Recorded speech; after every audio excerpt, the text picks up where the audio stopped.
Well, I asked, where's the beef? Let's call this for what this is. Oh my God! They are so hopelessly woke. How dare you? That is the intellectual capital of the left today. Give me a break.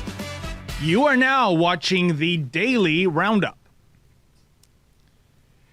Good afternoon, ladies and gentlemen. You have tuned into the Daily Roundup on this, a Thursday, February 9th, 2023. I'm David Menzies, and my co-host, well, let me tell you a little bit about my co-host. You know what, folks? Today is National Develop Alternative Vices Day. My friend has no vices except for one, and I'm forbidden to say what it is. She is the she-devil with a slingshot. She is the Khaleesi of Coburg. She is Tamara Ugolini. How you doing there, Tamara? Here in the flesh. Thank you, David. I'm doing very well. And how are you doing today on National Vices Day? Alternative vices? Yeah, I don't understand this. They want you not to drop your vice, but get an alternative vice. Now, I'm trying to think. I'm going through my vices here. I think my worst vice is gambling vis-a-vis lottery tickets. And I got to tell you, I'm really, really upset because I've been playing the same numbers since 1979. And then I read last week about that 18-year-old woman in Sault Ste. Marie, becomes 18, buys her first lottery ticket, $48 million on a return, a nice return when the lottery ticket's $3. And Tamara, this world is so unfair. I've been playing the same bloody numbers since the 70s. And, free ticket here, $50 there. But that's my vice. But you know what? It doesn't really make sense. It's saying don't drop your vices, develop an alternative vice. What is your biggest vice, Tamara? Oh, well, we'd be going into quite the can of worms there, David. Probably being a workaholic, to be honest. Like, I have a hard time disconnecting and just reverting back into kind of casually laying around or being lazy. I always have to be like up and doing something. I always want to be productive. And I don't know, some might say that's a vice and some might say that it's not. But off the top of my head, when you put the pressure on me like that, I would have to revert back to just having that kind of there's always something to do attitude. And clearing the schedule in terms of, getting work off of my desk and out the door and packaged up, that tending to it is I guess one of a vice, because I otherwise feel compelled and like something's not complete if it's not done and packaged up. I think that's hardly a vice, Tamara Ugolini. I think that's an attribute. And in fact, today is also National Reid in the Bathtub Day. I guess you're so multitasking. I would imagine that's something you do. I do actually do that sometimes. It's funny. I dropped my phone in the bath the other day and my husband was like, I told you to stop working, because I literally research and will take notes or review videos or something. In the bath, there's a vice for you. And I dropped my phone in the bath the other day, and my husband, it was like a I told you so moment. So there's, again, having a hard time disconnecting, can't even relax and take a bath. But Anyway, without vices, all our vices aside, we have an extremely jam-packed day on the live stream. So thank you to all of our viewers at home. If you're unfamiliar with what we're doing here, we dissect and discuss the newsiest items of the day. And there seems to be just a pile up all the time of things happening. And so today is no different. We are on some various platforms. So Rumble, you can engage with us on that platform through what's called a Rumble Rant. And then there's Odyssey, and I think it's called a Hyper Chat on Odyssey, where you can give us your feedback. And it's a nice opportunity to help us keep the lights on and engage with our journalism directly, and for us to engage back to you, because we have been completely demonetized from YouTube. And so we like to still reach all of our audience on that platform. So we do stay on YouTube. And unless we get into some nitty-gritty science questioning themes, we'll try to stay on YouTube. But if you would like to help us and fund our efforts to do our investigative independent journalism, then head on over to Rumble or Odyssey, give us a chat. And I think also, as of late, we've been streaming on Twitter. So there's another spot that you can check us out. And I think that, David, you wanted to throw first, right off the bat, to this viral clip we have of our video journalist Lincoln J, who was out in the field yesterday covering a trans protest in Ottawa. I think you have some more details on that. Do you want to share that with the viewer? 100%, Tamara, and it's a bit of a scoop for us. Lincoln J hustled down to Ottawa to cover this. It was I think it was at some publicly funded venue having an all-ages drag queen story time. I don't know how this has become a thing. It's almost as though, Tamara, if you don't have a drag queen story time, people go, hey, what's wrong with your venue? But there's an individual by the name of Josh Alexander. He goes to a high school in the Ottawa area. It's a Catholic school. And he has essentially been suspended. It might even be expelled by now, as well as arrested for trespassing because he went back to school for sticking up for Catholic doctrine, which is to say that there are two sexes, there are males and there are females. That's not only Catholic doctrine, I would argue, Tamara. That's science. Remember that phrase we've heard for the last 2.5 years? Follow the science. Follow the science. Kind of like, Dorothy singing Follow the Yellow Brick Road in The Wizard of Oz. But suddenly this science doesn't jive with the trans mafia, members of which want to go through life pretending they're male and female. And, if that's your gig, just do it. But don't force it upon all of us. But more to the point, Tamara, he was suspended from this school, like I said, for following Catholic doctrine. It's a Catholic school. And it used to be once upon a time there were, what were they called, truancy officers? It was, authorities that would go around picking up kids off the street. Hey, you ought to be in school, and literally dragging them back to school. Now the Ottawa Police Service is there for this school to arrest Josh if he wants to go to school. It is madness. It is one of the most unbelievable stories. So we have a couple of clips. One is we didn't know what the story was. Sheila and I yesterday when we showed it. It's Josh getting arrested on what appears to be public property from what I can tell. And then we have an exclusive short interview with Josh by Lincoln in which Lincoln says, hey, what did we just see there?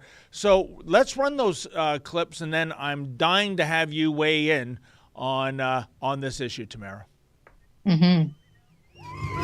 Police is totally working now. Yes! Yes!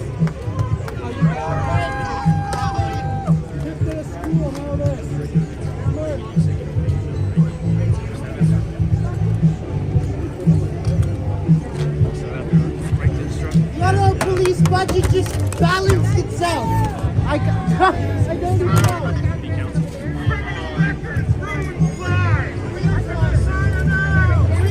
Christ is my Lord and Savior. Thank you. Just a little bit back. Thank you. Thank you. So it really is. Yeah, go ahead, David. Oh, and I think, so we were pondering, what did he get arrested for? And let's just run that brief Q&A Lincoln had with Josh. Not that you're going to see this in the mainstream media, and I'm sure if the mainstream media, the likes of, Rachel Gilmore, if they were to cover it, it would be pro-police in getting rid of this dissident, or however you want to call him. So let's see that interview by Lincoln in terms of what in blue hell was this kid arrested for? So you were just released from police custody not too long ago. What exactly happened? Yeah, so I was just arrested and provincially charged. Leading up to it, I was standing in front of the NAC where we had been communicating with liaisons that we'd have a protest organized. And so we were there, I had my megaphone out, and I started quoting some scripture, and I gave the gospel a bit, and almost immediately I was surrounded and attacked by counter-protesters. And they ripped my hat off, threw it on the ground. I had to get a new one here. They roughed us up, and then before I knew it, police were running in. The police actually threw me into traffic, and then they arrested my brother, Nick Alexander, for being on the road after they threw him onto the road. And then not long after that, I spoke I did some interviews and all that, and then I went to go back to the place where I had organized the protest. And so I started walking over there. Police grabbed me and said I couldn't be there. On the crosswalk, we had a bit of a dispute, and then eventually I got arrested. So were you charged? I just got a trespassing or a disturbance charge, actually. I'm not even sure which one. I'll have to check. Cool. Nothing criminal. And Nick, do you wanna... So what happened with yourself today? Yeah, so we were in front of the NAC, and we started quoting Bible verses. I quoted Acts 16:31, "Believe in the Lord Jesus Christ, and thou shalt be saved." And the crowd attacked us. There's tons of them started attacking us, and so we didn't hit back. We just stood there, and within 30 seconds, the cops ran in and started attacking us from behind, grabbed us, literally dragged us out. I heard one of them say, "You're under arrest" or something, and then he threw me off and let me go. So we started walking. He started walking out, and they're pushing me. And one of the cops pushed me into the other cop, and the other cop said, "Stop pushing me," and it was going back and forth. And then they shoved us right out into traffic. Both me and my brother Josh Alexander shoved us right into traffic. And then one of the cops said, "Are you leaving?" And I said, "I'm standing here. He never asked me to leave. He never told me to leave." And he grabbed me and pushed me against one of the cruisers, and the other officer came up and said, "You're under arrest," and they cuffed me, and then walked me down and let me go afterwards. No paperwork, nothing. So it was just a straight up assault from multiple officers. So no charge against you? No charges, no. How do you think the event went today overall? Well, it was a big turnout in support of the drag reading hour, which I think is absolutely is pretty a real telltale of our society that many people are willing to support something that's so clearly wrong and harmful to children. And obviously, us as the organizers of the event were arrested, so it didn't go too well. But we still stood up, and we stood up for what was right. And we in the end of the day, we stood on the right side of history. So can't complain. So Tamara, are we so still aggressive? Pardon me? Yeah, so aggressive. It's inexplicable. My question to you, are we still living in Canada or is it Cuba? I know they both begin with a C and end with an A, and I know there's a Justin Trudeau joke there somewhere. But here's the thing.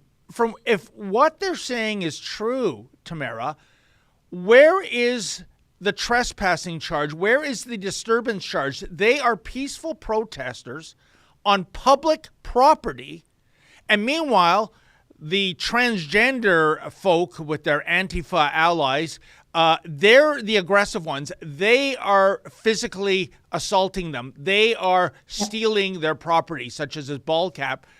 I don't understand who's getting arrested and why the other people aren't getting arrested, Tamara. How do you make sense of this?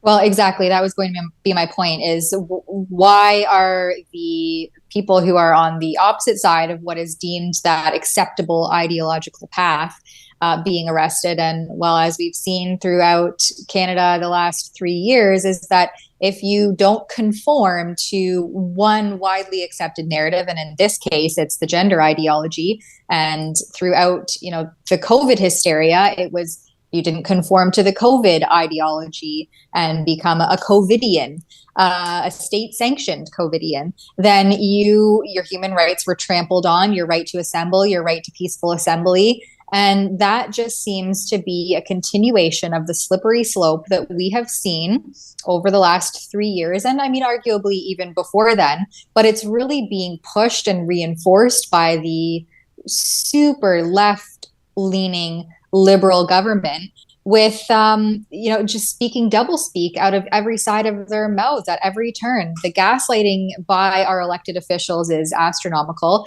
And the inability of the police to break free from political affiliation is becoming a very concerning trend in this country, and further evidenced by this story here yesterday. You're so right, Tamara. And again, I think Well, let's put it this way. I think the Montreal Police Service is the absolute worst in Canada, but Ottawa, give them credit. They're trying to get that crown. And I guess the silver lining, Ottawa being Ottawa, at least the Alexander brothers didn't have a canister shot into their thighs like our beloved colleague Alexa Lavoie did almost a year to this date, going back to last year in the trucker convoy.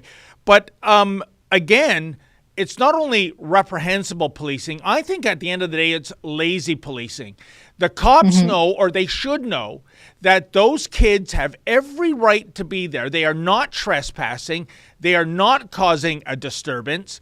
But they look at the numbers and the counter-protest and all the lunatics that are part of that counter-protest. Well, if these kids inflame the mob, well, better to get rid of the kids because we don't want to deal with 150 mobsters. You know what it reminds me of, Tamara, back in the dark old days when there was a rape case in Canada and you would see the victim asked on the stand, how much thigh were you showing? Were you showing cleavage? In other words, you brought this upon yourself by the way you dressed. And I think that's what's going on here. There's a small protest saying something contrary to what the mob is saying. And by the way, what they're saying is the truth. Like I said, be it Catholic doctrine or scientific doctrine, which doesn't play any favorites. But the cops would rather get rid of the pesky, truthful, peaceful protesters so they don't have to deal with the real violent protesters. Again, Tamara, the world is upside down. I feel like we're on the Superman Bizarro planet with every passing day. This is despicable. Yeah, I completely agree. And I wonder, too, what kind of reprimand there will be for police.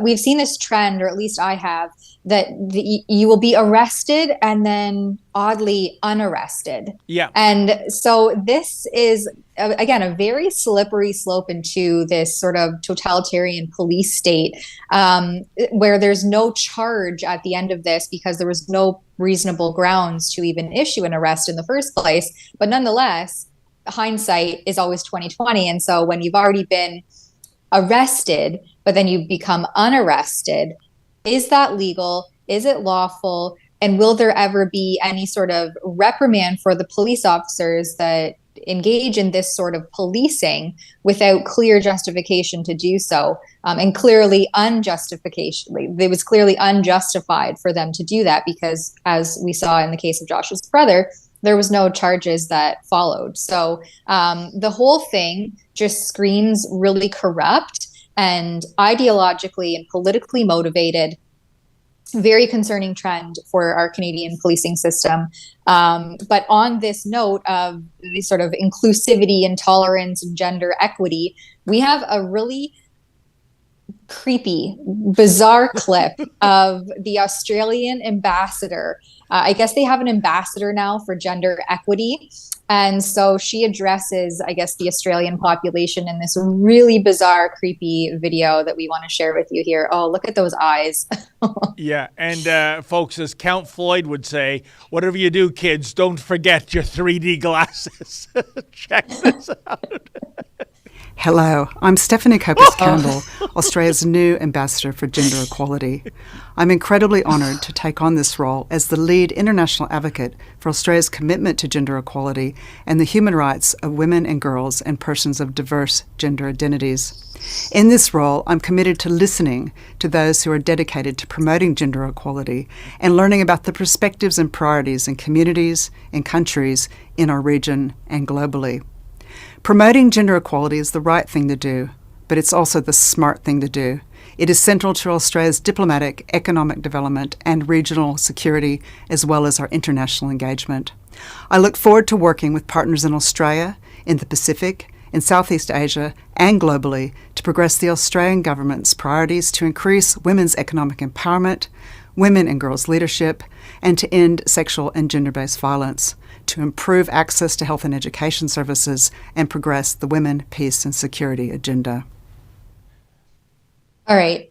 Okay, there's so much here. What is a women, peace, and security agenda. I've never heard of this before. And there's nothing that I feel threatens my security as a woman more than having biological males invade what is traditionally held as a safe space for women. So our changing rooms, our sports, and our bathrooms. There is nothing in the world that makes me question my security as a woman, and especially as a woman with young children who are also young women.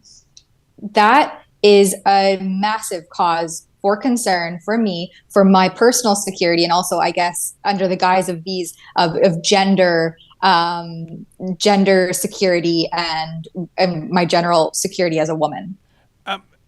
Tamara, my question is even more basic than what you just had to say, and it's this.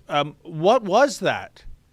Like, I'm not trying to be funny. I mean, like with that, I think we're up to, 84 or 112 genders. It grows by every day. But it's like, the name is Stephanie. I think that's a girl's name. I'm looking at that face. It kind of looks like, to me, there's a show called Tales from the Crypt, and there's a character called the Crypt Keeper. Yes. This kind of looks like the Crypt Keeper in drag. But like, I don't want to get... I guess let's cut to the crux of the matter. What genitalia does this individual possess? That's what I want to know. Where on the biology side does this individual reside? Because you are absolutely right. I think this is traumatizing to biological women. A grotesque caricature of a woman, of someone who, to me, is clearly a man, telling them that they're going to fight for their gender rights and all that palaver that she just had to say. I mean, again, it's more evidence, Tamara, of the world gone mad. And the thing is, this must be the ultimate diversity hire, right? Well, we want a woman, but we don't want a biological woman. There's like 4 billion of them. Can we find a woman who still has the male wedding tackle and, maybe, I don't know, reach out to Busty Lemieux in Oakville and find out where he gets those fake silicone breasts and then put that wig on? I mean, this is like Halloween on steroids, except it's not a frivolous one-day event in October. This is the new reality, Tamara. Mm-hmm. This is real life, which is always astounding to me to even consider that. And I was trying to put my finger on it. You nailed it there, David, with the Tales from the Crypt Keeper. Oh my gosh. If we could show a side-by-side with that narrator, I think that would be a fabulous meme at some point. But oh my goodness. Okay, I can't get that visual out of my head. Yeah, although the Ottawa police might arrest you for being offensive or something like that. But, Sheila and I spoke about this yesterday, and I know our colleague in BC, Drea, she's looking into this, and I think it's an aquatic center, and there is a man, clearly a man. He says he's a woman. He goes in there. Okay, fine. What he's doing is he's getting on his back, I presume. I don't know the layout of the change stalls. And he's thrusting his head into the other stall and watching the woman or girl changing out of their street clothes into their bathing suits. And this is, complaints have been raised. And, no. This is transphobia, you see. Got this is an act. We recognize this person, this trans woman, as a real woman. But here's the thing, Tamara. If you were at the Coburg, pool or what have you, and it was another biological woman, leaning into your stall to see you change, that's completely inappropriate. So again, I think this is a matter of the whole transgender movement. It's not about equal rights. It's about special rights, extra special rights that you can do whatever the damn hell you please. And because everyone is so afraid to call these people out, many of whom suffer from mental illness. Yeah, that's right. I said it because they do. They're so afraid to call them out by being labeled a bigot or a transphobe. And we've got to get this pendulum swinging back for the sake of the children of our nation, Tamara. Yeah, it really is an opportunity there for them to capitalize on being immune from criticism. And you're right, David, the statistics show a vast array of comorbidities. So, not to entangle that with COVID stuff, but comorbidities with the transgender movement is often relatable sufferings in terms of your mental health. Yeah. And so there's tons of factors at play here, which are referred to as comorbidities. And sharing change rooms with people who are not only biologically of the opposite sex, but also suffering from potentially really concerning and alarming mental health afflictions threatens my security as a woman. And for this gender equity secretariat or ambassador to be up on a podium saying we want to hear from all voices and respect everyone equally and but if I come forward with those concerns, which are valid and evidence-based, then yeah, you're right. I'm disregarded as some sort of transphobe, bigot, and I suppose also in this bizarre upside down world, also a female misogynist, which is really ironic. And there's a word that I'm looking for that's not rolling off my tongue. Not hypocritical, but anyway, it will maybe come to me after. No, but Tamara, the whole thing is a disaster. Yeah, and you nailed it. My argument has always been, if you are in favor of biological males, say, competing in sports against biological females, with the exemption of auto racing and equestrian, of course, if you are in favor of biological males doing hard time in a female penitentiary, and by the way, most of those who identify as female, guess what? More than 50% are sexual predators. What an uncanny coincidence. This doesn't make you accepting of trans people. This makes you a misogynist. You are putting real biological girls and women at risk. You're creating an unfair playing field. And to say otherwise is false. You are actually being anti-woman. And when you raise this up with that trans community, all they do is scream in your face, Tamara, trans women are real women. Trans women are real women. No, they're not. That's right. Well, on that note, we're going to go to a quick ad break, and then we will come back with some more health-related topics. So stay tuned in a few minutes. If you want to look good and shine like me, you can do so at our store. Go to ribbonnewstore.com.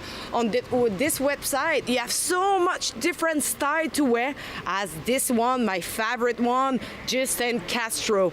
With my code Alexa10, you will have 10% off on your next purchase. So don't hesitate, go now and look so good like me.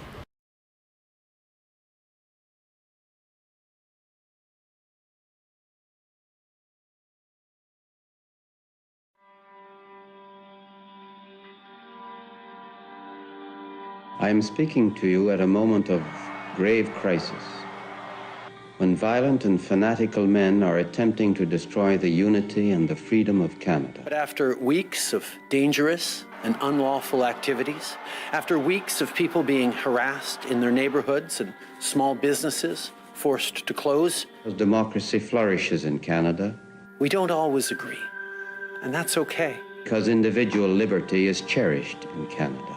Our government will always defend freedom of expression and freedom of peaceful assembly. It has now been demonstrated to us by a few misguided persons. After evidence of increased ideologically motivated violent extremism activity across the country, just how fragile a democratic society can be, it became clear that local and provincial authorities needed more tools to restore order and keep people safe. These are matters of the utmost gravity, and I want to tell you what the government is doing to deal with them.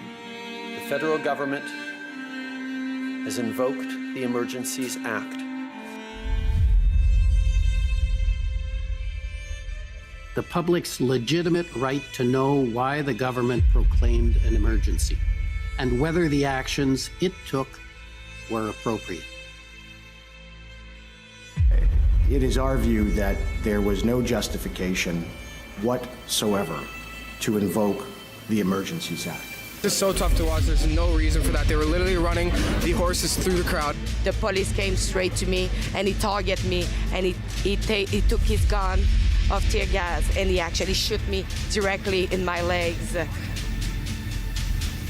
Was it worth invoking the Emergencies Act, ma'am, to trample on the rights and freedoms of Canadians? Why do you think excessive honking means that the government should strip citizens away from their rights? Our next and final witness is Prime Minister Justin Trudeau. Order à l'ordre.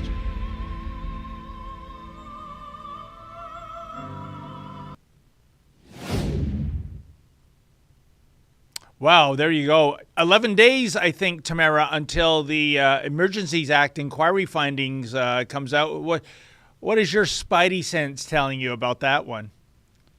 I imagine there's going to be some sort of delay. There was a delay in the proceedings themselves, and so that seems to be a reoccurring theme with the bureaucracy, is that there's always some sort of small push or delay.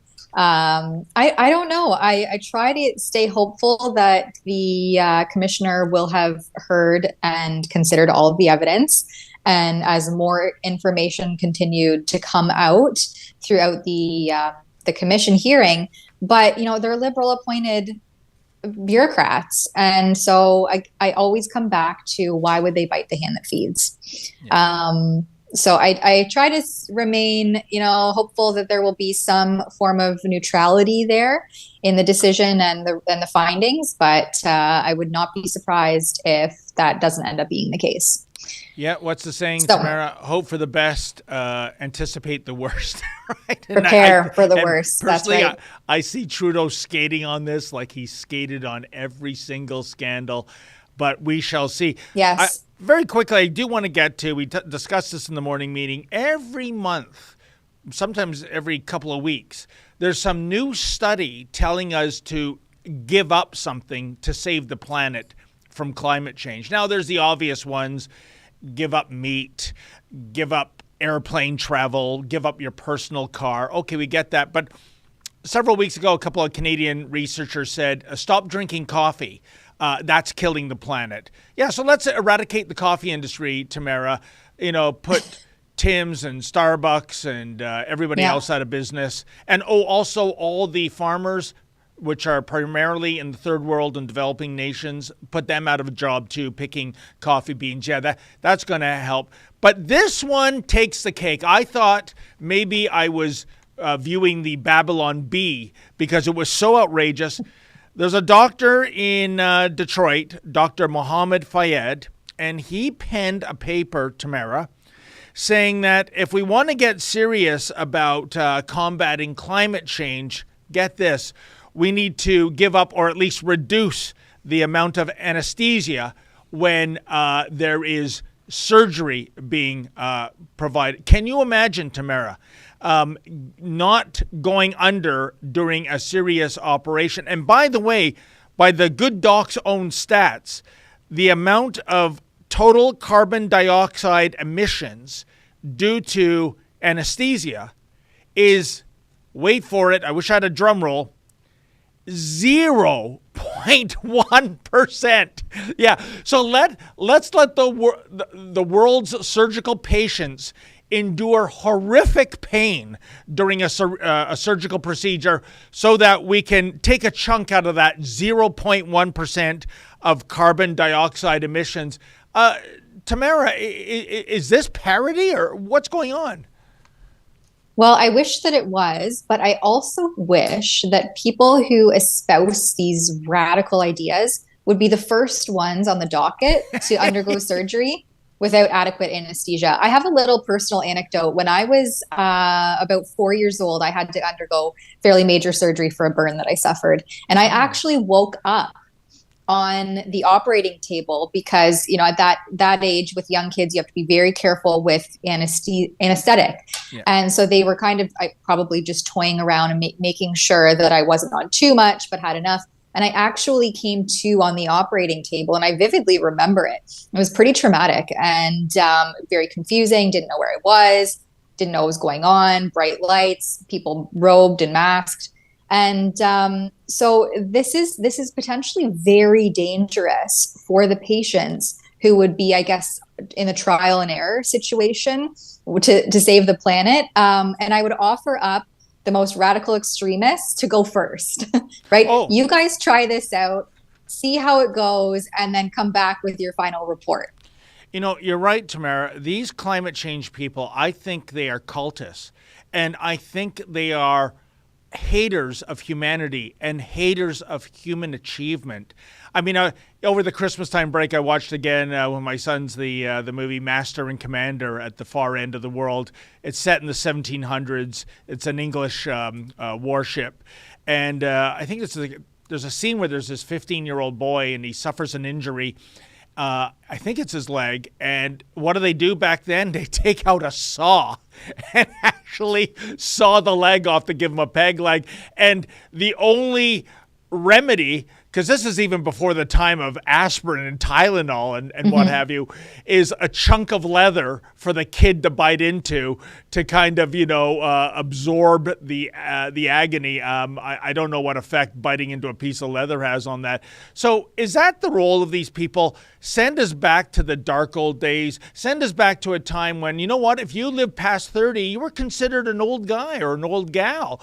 No, I'm a really big fan of civilization. I think that's what I'm trying to say, Tamara. And to go back to what we were talking before the break about transanity, and we need to stand up to this and get the pendulum swung back. Here's the happy epilogue of this story from a report just a day ago. The American Society of Anesthesiologists has deleted that article from its website. So basically, they looked at the research. They looked at what this doctor was proposing, and they said, you know what, Dr. Fayad, he's nuts. This is crazy. We don't want this guy smearing our profession, so the article is deleted. And there you go, Tamara. Like I said, all we need is brave men and brave women to take a stance and not worry about being called, something like a sexist or a racist or a bigot or you name it, and say, no, this is wrong. This is insane. We're not going to advocate that our patients endure horrible agony so that we can take a bite out of 0.1% of carbon dioxide emissions. So, like I said, Tamara, in this case, a happy ending, I should think. Sanity and civilization prevailed here. And so we definitely should celebrate that. But in other, hypocritical realms, we also have those who preach the most in terms of this climate alarmism and would refer to people like us as, I think it's climate science deniers. Bill Gates, our most beloved oligarch billionaire, he is basically justifying in this latest clip that he can travel the globe and he can jet set and do the lavish vacays and globalist conferences because he has the billions of dollars to then offset his apparent carbon footprint. Let's hear it from the horse's mouth himself. What do you say to the charge that if you are a climate change campaigner, but you also travel around the world on a private jet, you're a hypocrite? Well, I by the gold standard of funding Climeworks to do direct air capture that far exceeds my family's carbon footprint. And I spend billions of dollars on climate innovation. So, should I stay at home and not come to Kenya and learn about farming and malaria? Anyway, I'm comfortable with the idea that not only am I not part of the problem by paying for the offsets, but also through the billions that my Breakthrough Energy group is spending, that I'm part of the solution. What do you say to the charge so that if you are a climate change campaigner, billions of dollars to counteract your carbon footprint, then it's okay. You can jet set, you can do the private venues, you can eat the meat and not have to worry about the bugs, and you can jet set anywhere in the world, but you better be a billionaire because you have to offset your carbon footprint with technology that is controversial. And I don't even see any real tangible evidence that it's doing anything in terms of climate change, because it's weather pattern, not change. No, absolutely, Tamara. And this is the scam of our young century. This idea that I will pay a penalty for carbon offsets, but you're still dispensing carbon. It's not as though Mother Nature is, racking up some money. Oh, well, let my planet degrade because I'm getting a few more bucks in my bank account. And, I've asked this of the climate folks when they're not being hysterical and like squeezing a rubber toy in the microphone. What do you, when you look at, I think it was Al Gore, there was a study once, I'm going by memory, so don't quote me, but I think he had a carbon footprint 28 times the size of the average American. And I said, how do you justify him flying in a private jet to Australia for a weekend conference and then flying back? And it's almost the argument, Sheila, Tamara rather, is that he's doing God's work. I mean, this is a modern day Jesus Christ. And if he can get out to Australia, yeah, that is a egregious amount of carbon being spewed, undeniably. But if he can convince thousands of people to reduce their carbon footprint, then the ends justify the means, I guess. And I don't buy that. I want to see these people, the Bill Gates of the world, the Al Gores, the Klaus Schwabs, the Greta Thunbergs. I want to see them lead by example, and then maybe I'll buy in, whether it's not taking airplane travel and eating bugs or whatever the cause du jour is. And by the way, I wish I was, I wish I had Bill Gates in that interview myself. Tamara, I'd like to ask him this question. How much did you pay for the carbon offsets for your trips to Epstein Island? What was the bottom line on that one? And what were you doing there, Bill? Oh, I would pay to see that. And I would also offset all the carbon in order to have that published. I wish I could rather. But I think that it's important to note here also that people like Bill Gates have the ability to end things like world hunger, starvation, and the inability to access clean drinking water. They have the billions to do that, but instead they want to invest in these frameworks that basically oppress everyone else and allow them to continue with their lavish lifestyles. And so instead, he would rather see funding go to the pockets of big pharma and mass inject children in Africa than provide them with the solution to counteract the hunger crisis and the lack of clean drinking water. And this is just further evidenced by, the World Health Organization and its Director General, Tedros Ghebreyesus, who is now trying to alert the world that there's this next bird flu pandemic to keep a watchful eye on. And of course, he wants to let us know that they will be rolling out more pharmaceutical products as a result. And Tamara, before we run that clip, you raise a very important point, I think. And it's this. What is Bill Gates' motivation? I mean, they always say follow the money, but he's a multi-billionaire. At one point, he was the richest man on the planet. I know for Al Gore, I think when he left the White House, he had about $2 million in his bank account. He's now worth $250 million with the whole inconvenient truth game.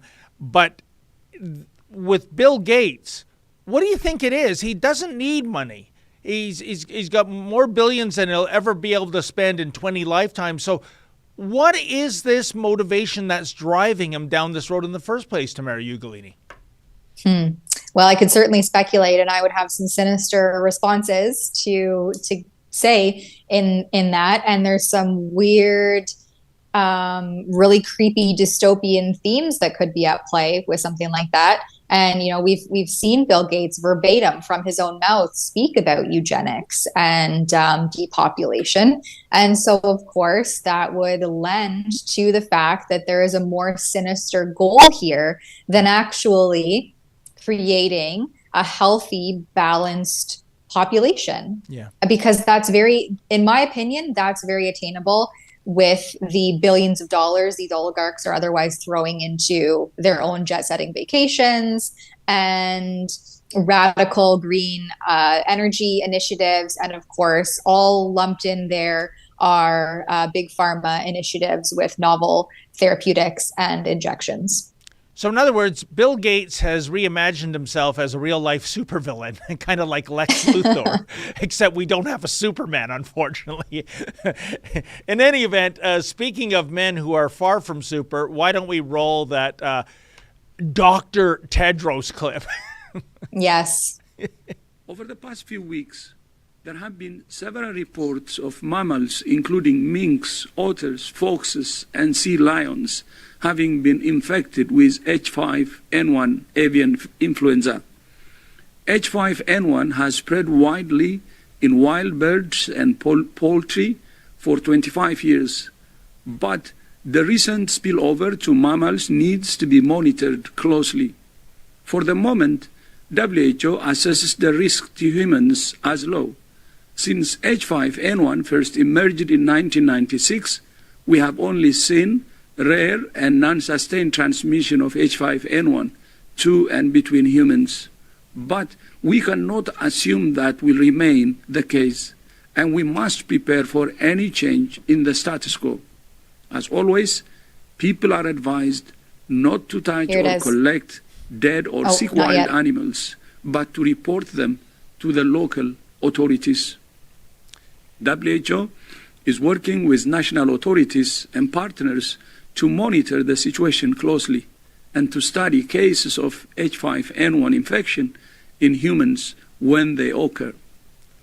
WHO's Global Laboratory Network, the Global Influenza Surveillance and Response System, identifies and monitors strains of circulating influenza viruses and provides advice to countries on their risk to human health and available treatment or control measures.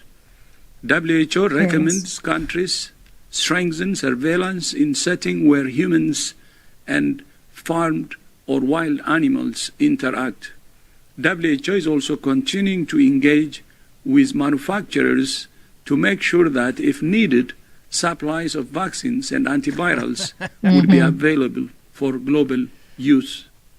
Of course they are. Wow. Of course. I can name that tune in 2 notes. You know, Tamara, I swear to God, I thought the good doctor was going to draw the conclusion, so therefore we have to kill all the birds. But don't worry, folks, there's still flying creatures like bats and flying fish and flying squirrels. There'll still be something in the sky. Unbelievable. It's all doomsday from these folks. Like, it can never be that we're on the right track or there's progress or it's all good. It's always like, we're monitoring the latest pandemic that's probably going to kill you all, but not yet. We don't think there's any monitoring that's flagged, but like, you never know. So we have to just prepare with big pharma and be ready to inject you all. Because you might die. And it also reminds me of the H1N1 pandemic that I think it was 2009, if my memory serves me correct. I get confused sometimes with that and SARS. But regardless, those two pandemics were handled in a much more evidence-based fashion. And we never had these sweeping lockdowns. We never had the complete suppression of our constitutional rights and freedoms and business closures, destroying people's livelihoods, mask mandates, vaccine mandates. The whole thing was handled much more practically, and we didn't see mass death. And then they rolled out that H1N1 vaccine as well, and I think it caused approximately 20 to 25 deaths, and it was immediately condemned, immediately pulled off of the market. And it always kind of makes me question why that same process was entirely disregarded in 2020, and instead we have the knee-jerk reactions and now the subsequent fallout from all of those public health measures that were never based in evidence or science. And now we're talking about H5N1. Was it H5N1? Anyway. It sounds like you're playing Battleship there, Tamara. Yeah. It's really hard to keep up, isn't it? But regardless, these people are just doomsday purveyors. There never seems to be anything good that's going to take place. And it also is probably due to the fact that they're trying to change international health regulations. So the World Health Organization really wants to strengthen its own mandate, even though they have showed gross ineptitude over the last 3 years in terms of pandemic response measures. But nonetheless, they think that their mandate should be strengthened, and they're doing that by making amendments to the international health regulations that would be legally binding on all of their member states. So, of course, Canada is included in that. And I think that they have to keep people in this perpetual state of fear in order to facilitate an actual strengthening of their mandate. And they do it primarily behind closed doors in these backdoor conversations, which has nothing to do with democracy, which we're supposed to live in. And Tamara, speaking of pandemics, I know that sounds like a new reality TV show, but I think I blinked. What happened to the latest global catastrophe that was monkeypox? That for a few weeks consumed all kinds of headlines, and then I haven't heard of monkeypox in the news for ages. It would seem. Did we defeat that? Did Big Pharma determine there's no money to be had there? I mean, what's the deal with monkeypox? Yeah, where did it go? I think the public was just sick and tired of it. They're like, you know what? We're tired of this incessant fear porn, and we're not buying into it this time. I mean, they did roll out a bunch of monkeypox vaccines, and people went and received them. There was never a mandate in place. I don't know if Theresa Tam promoted glory holes again, but please, I think scare people. easy. People are just done with it. We're running out of time here, and Yep. I unfortunately have overscheduled myself, so I can't stay too far past 2:00. Okay. So I just want to get to one other thing we had in the headline, just because it is there, and that was the fact that Ontario physicians are still being silenced. They're having their speech compelled by their regulator. That's the CPSO, the College of Physicians and Surgeons of Ontario. Yeah, just as Jordan Peterson is being by his College of Psychologists. And the CPSO has really taken on a top-down directive throughout the COVID pandemic. So they've completely disregarded direct patient care in favor of, addressing a patient's personal medical records. And instead, they've decided to impose these top-down orders on physicians. And anyone who so much as questioned that status quo has been suspended. They have their medical licenses revoked, suspended, are facing further disciplinary action. And so I caught up with lawyer Michael Alexander, who's representing 3 Ontario doctors to discuss this. And he has recently filed a motion to bring forward Nancy Whitmore. So she's the CEO and registrar for the CPSO. She's kind of their head honcho. And so he's put forth a motion, which I believe has been accepted, to compel the testimony of Nancy Whitmore. And I don't have the exact timestamp of where he mentions this, but he has some really interesting questions that he would like to point to her. Like, does she have stocks in Big Pharma? Does her husband have stocks in Big Pharma? What motivates Nancy Whitmore to really cling to and have this stranglehold on the medical profession in Ontario as we see these pandemic-related measures being dropped or rescinded? It seems like the CPSO is really continuing to cling to their guidance document and recommendations, and which is another angle that lawyer Michael Alexander has taken here in defense of his clients, is that these COVID-19 related restrictions and measures were only ever put forward as recommendations or guidelines. They were never based in law. And so investigating doctors and going forward with these kangaroo court legal proceedings against them should hold no merit. And yet, of course, the CPO is not ruling against itself. So only time will tell what happens here. But I urge anyone who's interested to go check out that report. Just came out yesterday, and you can follow along because they'll have a hearing March the 10th. So really interesting precedents here, hoping obviously to be set in favor of medical freedom. Excellent. And we, our viewers can see the full report at rebelnews.com, I would assume, Tamara. Yes. Okay. Excellent. And then, yeah, thanks, David. Sorry to kind of take over there. But we also, we have a few super chats. And Great. Before we get to those, I just wanted to let our viewers know that if you stick around here on the live stream, we're going to show a premiere of Rebel Commander Ezra Levant. He covered Artur Pawlowski's 2-day trial regarding the sermon that he gave to the Coots trucker protesters in Alberta. So that happened kind of simultaneously with the Ottawa trucker convoy, where they took to the border to have their voices heard because all levels of government were ignoring their constituents throughout the COVID narrative. And so this resulted in the Albertan government obviously coming after him and prosecuting and persecuting him for his thoughts and for his speech. So you can check out more on that file at saveartur.com, and you can also support if you're able to offset the cost of his legal fees. But if you hang around here, we'll show you a premiere that might be able to explain some more. And really, you don't want to miss some of these special documentaries we have coming out. They're extremely well done. I'm obviously a huge fan of our own work, but obviously hints at the larger issue here, which is upholding that freedom of expression and our right to assemble and all of our constitutional and chartered rights. So if you want to find out more, go to saveartur.com and stick around for the premiere. So all of that housekeeping aside, we have a super chat or a hyper chat from AMT60 who gives $5. Thank you very much. They say, Dave and Tamara, I emailed both of you and other rebels with a link to a TikTok vid that shows our PM is linking the new health money. So that's the money that the federal government is giving to the provinces with digital ID. Did you watch the video? Digital ID, scary, vax mandate question.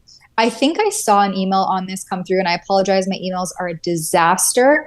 I'll have to just go back and search it out and see, because I think I briefly saw something, but I didn't open further. So thank you for letting me know. I'll go back and check it out. David, did you happen to see it?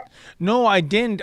That's news to me. It's not surprising if it is indeed factual. I mean, the idea of Justin Trudeau giving something with a string attached to it, I mean, knocked me down with a feather after all. But you know what? I will look into that. And I'm sure if there's something there, we'll have one of our staff members do something on this, Tamara. Absolutely. AT Atamont gives $5. Thank you very much. I hope that everyone realizes that the majority of us gay men don't support this drag queen thing. It's the fringe and bored. The rest of us are too busy working and enjoying life to be part of this. Yeah, I think there's that organization, Gays Against Groomers. I think it's very well known that this is just going down a super radical, fringy, slippery slope with this trans ideology and really sadly targeting children who cannot make their own informed decisions. We know that their brains aren't even fully developed until, the mid-20s roughly. And so they really rely on their parents and the adults in their lives to guide them in a direction that's going to facilitate healthy, robust adulthood. And sadly, this seems to counteract all of that. And, to the viewer's point as well, Tamara, I have gay and lesbian colleagues and friends, and I can tell you, they tell me, this is not me saying this is what I hear from them, when it comes to that whole LGBT community, they want to divorce themselves from the letter T, all right? I know it's now, according to the Ontario Elementary School Teachers Federation, I think it's now 28 letters, right? We infamously saw Stephen Ledrew, the former Liberal Canada Party president, try to defend that on the Tucker Carlson show and to say that Canada had freedom of speech, and the day after his appearance, he was fired by his employer, Bell Media. But nevertheless, they don't want any part of this radical transgenderism movement at all.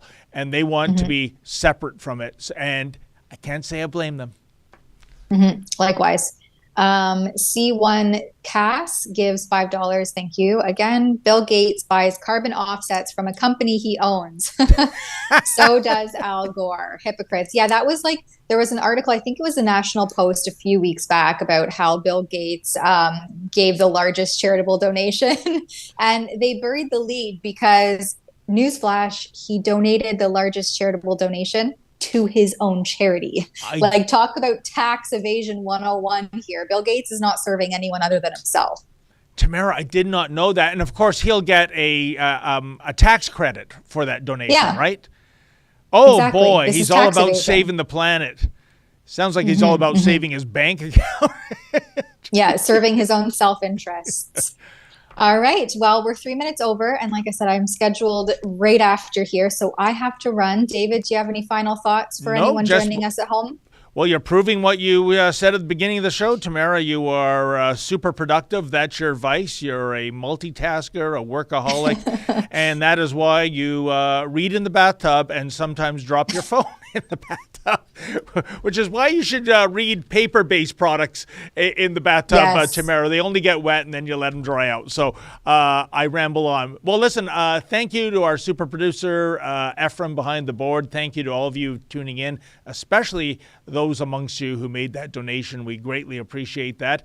I'll be back here, I think, tomorrow with Sheila, Gunn, Reid at 1 p.m. Eastern Standard Time. And as always, folks, stay safe and stay sane.